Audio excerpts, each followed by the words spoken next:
नमस्कार बच्चों।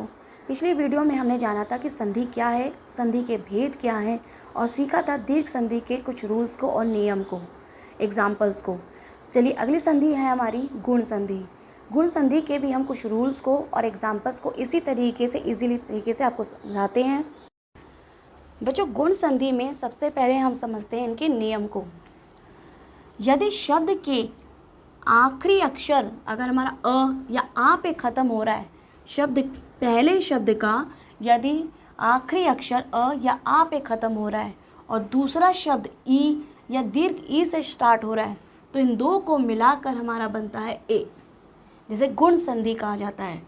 उसी तरीके से यदि अ और आ के बाद आने वाला शब्द यदि ऊ से या दीर्घ ऊ से स्टार्ट हुआ तो इन्हें मिलाकर बनता है ओ। अ और आ के बाद और यदि री आ जाए तो बन जाता है अर। ये तो है रूल्स। एग्जाम्पल से स्टेप बाय स्टेप आपको समझाती हूँ। स्टार्ट करते हैं। मैंने यहाँ पर कुछ स्टेप को बहुत और इजीली लिख दिया है और इनको सभी को मिलाकर बनता है ए। यदि अ के बाद ई से स्टार्ट होने वाला कोई वर्ड हो या अ के बाद दीर्घ ई हो तो बन जाता है ए, या आ के बाद ह्रस्व या दीर्घ ई में से कुछ भी आए तो उन दो को मिलाकर बन जाता है ए। एग्जाम्पल आपके सामने है। पहले शब्द का अंतिम अक्षर है हमारा अ। इसको और खोल देते हैं। व्यंजन है, आधा रह गया क्योंकि स्वर मैंने अलग कर दिया, और इसके पहला अक्षर है हमारा ई। बाकी को भी अलग से लिख देते हैं ताकि और स्टेप आपको क्लियर हो जाए। अब और ई को मिलाकर क्या बन जाता है ए। अब हमारे पास ये नहीं है, इन दो की जगह आगे हमारे आगे ए, बस फिर ज्वाइन कर दीजिए, है ना। व्यंजन है, ए स्वर आने की वजह से उसकी मात्रा लग गई और बाकी अक्षर को भी आप लिख दीजिए, बन गया आपका गणेश। आपको एग्जाम में बच्चों या तो ये रूप दिया जाएगा और आपको डायरेक्टली ये रूप बनाना होगा, या फिर इसका उल्टा भी हो सकता है कि आपको ये रूप दिया जाए और आपको ये बनाना है। ये जो स्टेप है ये सिर्फ आपको सिखाने के लिए, आपको समझाने के लिए है। ये काम आपको सिर्फ रफ काम में करना है ताकि आपको समझ में आए कि हमें क्या वर्ड बनाना है। अब अगला अक्षर देखते हैं, अगली संधि। अब आपके आगे मैंने लिख दी है संधि, जिसे करना है आपको संधि विच्छेद। तो चलिए इसको भी करके दिखाती हूँ मैं आपको। बच्चों पहले ये देखिए कि आपसे यहाँ पर क्या मात्रा आपसे पूछी गई है। बच्चों दीर्घ संधि में भी मैंने आपसे कहा था कि आ या दीर्घ ई या दीर्घ ऊ ये आपको देखने हैं। उसी तरह से गुण संधि में या तो ए होना चाहिए, ओ होना चाहिए या अर बनना चाहिए। अगर किसी भी शब्द में ऐसा कुछ भी बन रहा है और आपसे पूछा जा रहा है कि इसका संधि विच्छेद करें, तो आपको इस तरीके से रूल को साइड में आपको रफ में लिख लेना है ताकि आपको समझ में आ सके कि हमें उसे कैसे तोड़ना है। तो देखिए यहाँ पे हमारा बनता है ए, अर्थात इस शब्द में गुण संधि है। क्यों? क्योंकि गुण संधि में ही आपका ए आता है। अब इसमें भी हम वही करते हैं, स्वर को हम अलग से लिख लेते हैं। व्यंजन हमारा आधा रह गया ए और बचा क्या हमारा निंद्रा। ठीक है। अब ए कैसे बना था, ए हमारा कैसे बनता है, या तो अ होना चाहिए प्लस, अब ये है अगर हमने ई लगाया तभी तो वो इंद्र बनेगा आपका।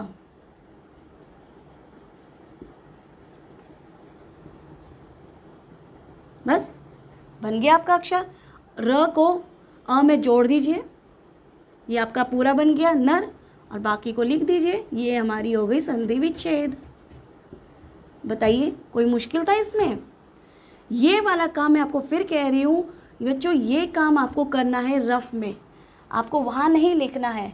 ठीक है, ये थोड़ा आपको ध्यान देना है। आपको हर संधि में ये पता होना चाहिए कि उस संधि में हम बना क्या रहे हैं।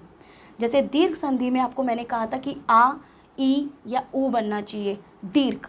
उसी तरीके से गुण संधि में ए, ओ और अर बनता है। चलिए अब अगली संधि करते हैं एग्जाम्पल को। अगला है हमारे आगे ओ। वही 4 स्टेप आपके आगे दे रखे हैं कि यदि पहले शब्द के आखिरी अक्षर अ या आ हुआ और बाद वाले शब्द का पहला अक्षर या तो ह्रस्व ऊ हो या फिर दीर्घ ऊ हो, तो उन दो को मिलाकर हमारा अक्षर बन जाता है ओ। एग्जाम्पल आपके आगे लिखा हुआ है, परहा जमा उपकार। पहले शब्द का आखिरी अक्षर है हमारा अ, व्यंजन आधा रह गया। अब दूसरा यानी कि जो अगला शब्द का पहला अक्षर है ऊ, और बाकी बचे हुए शब्द को भी लिख लीजिए। अ और ऊ को मिलाकर क्या बन जाता है ओ।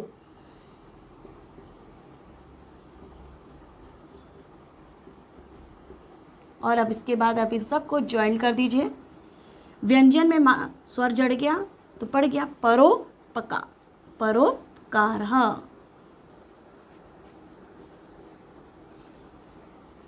चलिए अगले एग्जाम्पल से समझते हैं। अगला एग्जाम्पल है आपके आगे हितोपदेश। बच्चों यहाँ पे भी आपको यही देखना है कि आपको क्या बनाना है। अब अगर जैसे यहाँ पे तो कंफ्यूज हो सकते हैं बच्चे कि यहाँ पे तो ओ भी बन रहा है और ए भी बन रहा है। अगर आपने यहाँ पर ए को अलग करने की कोशिश की तो वर्ड आपका ये ध्यान रखना कि हितोपद, हितोपद क्या है भाई, उससे हमें ये शब्द समझ में ही नहीं आता। अगला हम देखते हैं ओ।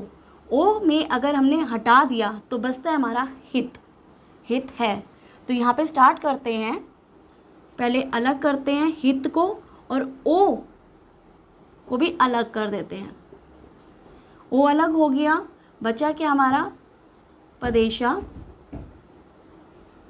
ओ हमारा कैसे बनता है, या तो अ होना चाहिए और अ के बाद ऊ होना चाहिए। यदि हमने पदेश में ऊ जोड़ा तो दीर्घ आएगा या ह्रस्व, ह्रस्व ऊ, तो ये बन जाता है उपदेशा।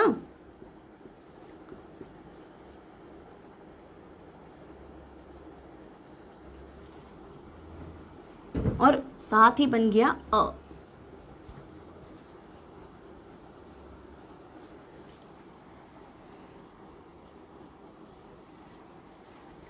सॉरी, ये हमारा वर्ड बन गया।